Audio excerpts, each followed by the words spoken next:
शाम हो चुकी थी। सूरज बस ढलने ही वाला था। अचानक इंस्पेक्टर डोगरा की कार पुलिस स्टेशन के बाहर आकर रुकती है। इंस्पेक्टर डोगरा और कांस्टेबल शर्मा कार से नीचे उतरते हैं और पुलिस स्टेशन के अंदर जाते हैं। इंस्पेक्टर डोगरा शर्मा जी के हाथ में एक फाइल देता है और उन्हें उसे रखने भेजकर खुद सीधे डीएसपी मौर्य के ऑफिस की तरफ बढ़ जाता है। Sir, may I come in? DSP Maurya office के अंदर अपनी चेयर पर बैठा हुआ था। कांस्टेबल अंकुल भी अंदर डीएसपी मौर्य के सामने ही बैठा हुआ था। इंस्पेक्टर डोगरा की आवाज सुनते ही दोनों दरवाजे की तरफ देखते हैं। Please come in inspector. बैठो इंस्पेक्टर। अंकुल भी अभी अभी आया है। मैंने अंकुल को उस लड़की सविता के घर की तलाशी लेने के लिए भेजा था। अंकुल अभी मुझे उसी के बारे में बता रहा था। बताओ अंकुल, तुम क्या कह रहे थे? क्या तुम्हें उसके घर में कोई काम की चीज मिली? सॉरी सर, लेकिन मुझे वहाँ काम की तो क्या, बिना काम की भी कोई चीज नहीं मिली। ये तुम क्या कह रहे हो अंकुल? क्या ये किसी तरह का मजाक है? नहीं सर, सविता जी के घर के अंदर कुछ भी नहीं था। देखकर ऐसा लग रहा था जैसे किसी ने घर का सारा सामान खाली करके पूरा घर साफ कर दिया हो। तो क्या तुमने उस मेड से इस बारे में पूछा? हाँ सर, मैंने काव्या से पूछा। उसने बताया कि सविता अपना घर सिर्फ साफ सफाई के लिए खोलती थी।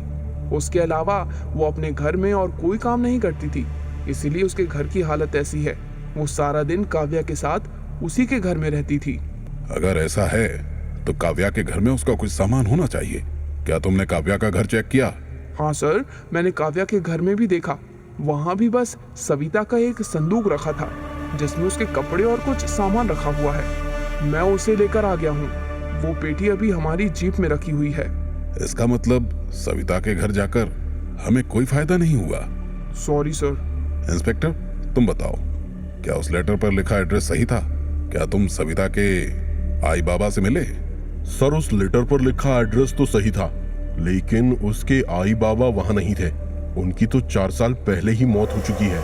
इंस्पेक्टर डोगरा की बात डीएसपी मौर्य और अंकुल के सोच से भी परे थी। डोगरा की बात सुनकर उन दोनों का चेहरा हैरानी और उलझन से भर जाता है। ये तुम क्या कह रहे हो इंस्पेक्टर? अगर सविता के आई बाबा की मौत हो चुकी थी तो वो अपने बाबा से मिलने गांव क्यों जाना चाहती थी? और उसने काव्या से क्यों कहा कि उसके बाबा की तबीयत खराब है? सर, हो सकता है उसने काव्या से ऐसा कहा ही ना हो। मुझे लगता है काव्या हमें गुमराह करने के लिए ये सब कहानियां बना रही है। क्या तुम ये कहना चाहते हो कि काव्या ने ही सविता का मर्डर किया है? हाँ सर, रत्नागिरी में बस वही एक है जो सविता को जानती है। मुझे लगता है उसी ने किसी वजह से ऐसा किया होगा। नहीं सर, मुझे ऐसा नहीं लगता। मैंने खुद काव्या से बात की है और मैंने उसकी आंखों में सच्चाई देखी है। अंकुल, ये जरूरी नहीं होता कि जो हमें दिखाई दे वही हमेशा सच हो। डीएसपी मौर्य की बात सुनकर अंकुल कुछ सोचने लगता है। कुछ सेकंड्स तक सोचने के बाद अचानक उसकी आंखों में एक चमक सी आ जाती है, जैसे उसे कुछ याद आ गया हो। हाँ सर, काव्या ने बताया था कि घर से भागने के बाद सविता कभी अपने आई बाबा से बात करने की हिम्मत नहीं कर पाई थी। हो सकता है किसी और को भी ये बात पता हो और उसने सविता को मारने के लिए इस बात का फायदा उठा लिया हो। अंकल, तुम जो भी कहना चाहते हो साफ साफ कहो। सर, मुझे लगता है किसी ने जानबूझकर सविता तक ये खबर पहुंचाई होगी कि उसके बाबा की तबीयत बहुत खराब है और वो सविता से मिलना चाहता है। मर्डरर को पता था कि सविता ये बात जानकर जरूर उनके पास जाएगी और जब सविता वहां जा रही होगी तभी उसने मौका पाकर उसकी जान ले ली होगी। ऐसा कुछ नहीं है अंकल, तुम बस उस लड़की को बचाने के लिए ये सब कह रहे हो। पता नहीं उसने 2 दिन में तुम पर क्या जादू कर दिया है। नहीं इंस्पेक्टर, मुझे भी अंकुल की थ्योरी सही लग रही है, लेकिन कोई सविता की जान क्यों लेना चाहेगा? आखिर सविता की मौत से किसे फायदा हो सकता है? सर, उसके पति को। हो सकता है उसके पति ने ही उसकी जान ली हो। सविता के कारण ही तो वो रत्नागिरी छोड़कर भागा था। ब्रिलियंट अंकुल, पता नहीं मैंने ये बात कैसे मिस कर दी। उसके पति को तो हम सब भूल ही गए थे। हमें जल्द से जल्द उसके पति को ढूंढना होगा। क्या हमारे पास सविता के पति की कोई डिटेल्स हैं? हाँ सर, काव्या ने बताया कि सविता के पति का नाम प्रकाश है। सविता के संदूक में उसकी शादी की एक फोटो भी रखी हुई है जिसमें उसका पति उसके साथ है। वेरी गुड अंकुल, तुम अभी वो फोटो सारे पुलिस स्टेशंस में सर्कुलेट करवा दो।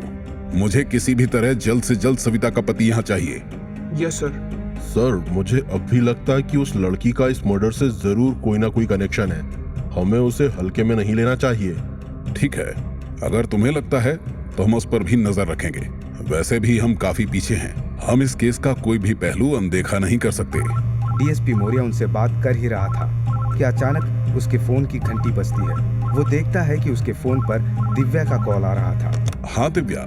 जय, तुम अभी कहाँ हो? क्या बात है दिव्या, तुम इतनी घबराई हुई क्यों हो? जय, तुम टीवी ऑन करो, देखो न्यूज में तुम्हारे बारे में ये क्या बता रहे हैं। दिव्या की आवाज सुनकर डीएसपी मौर्य फौरन समझ जाता है कि दिव्या बहुत घबराई हुई है। डीएसपी मौर्य फौरन फोन नीचे रखता है और उठकर टीवी का स्विच ऑन कर देता है। महाराष्ट्र न्यूज में आपका स्वागत है। आज की ब्रेकिंग न्यूज, रत्नागिरी पुलिस को आज से 10 दिन पहले जंगल में एक औरत की लाश मिली थी, जिसे उन्होंने सबसे छुपाकर मुर्दा घर में रखवा दिया है। आज ही हमारे सोर्स से हमें इस बात का पता चला है और उस लाश की फोटो भी मिली है। पता नहीं पुलिस इस बात को क्यों छुपाना चाहती है। अगर हमें अपने सोर्स से ये इन्फॉर्मेशन नहीं मिलती तो शायद पुलिस इस केस को छुपाकर बंद कर देती।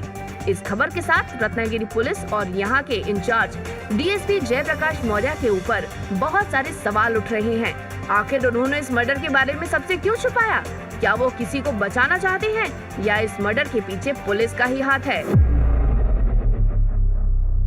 टीवी पर ये न्यूज देखकर अंकुल, इंस्पेक्टर डोगरा और डीएसपी मौर्य तीनों के चेहरे का रंग उड़ जाता है। उन्हें कुछ समझ में नहीं आ रहा था कि आखिर ये कैसे हो सकता है। न्यूज में सविता की लाश की वही फोटो दिखा रहे थे जो डीएसपी मौर्य के टेबल पर रखी हुई थी। ये कैसे हो सकता है? इस केस के बारे में तो हमने किसी को भी नहीं बताया था, फिर न्यूज वालों को इसके बारे में कैसे पता चला? सर, हो सकता है उन लड़कों ने मीडिया को ये बातें बताई हो, या हम में से ही किसी ने पैसों के लिए ये न्यूज लीक कर दी हो। अब चाहे जो भी हो इंस्पेक्टर, ये बिल्कुल अच्छा नहीं हुआ। हमें इस बात का काफी भारी अंजाम झेलना पड़ेगा। जिसने भी ये किया है मैं उसे नहीं छोड़ूंगा। प्रशांत सिंह और उदय भी विधायक आवास में बैठे टीवी पर वही न्यूज देख रहे थे। न्यूज देखकर वो दोनों काफी खुश लग रहे थे। देखा भैया, अब उस मौर्य को समझ आएगा कि आपसे पंगा लेकर उसने कितनी बड़ी गलती की है। इतनी भी क्या जल्दी है उदय? अभी तो मैंने बस अपनी पहली चाल चली है, तू बस देखता जा। इस डीएसपी को मैं कैसे उसकी औकात दिखाता हूँ।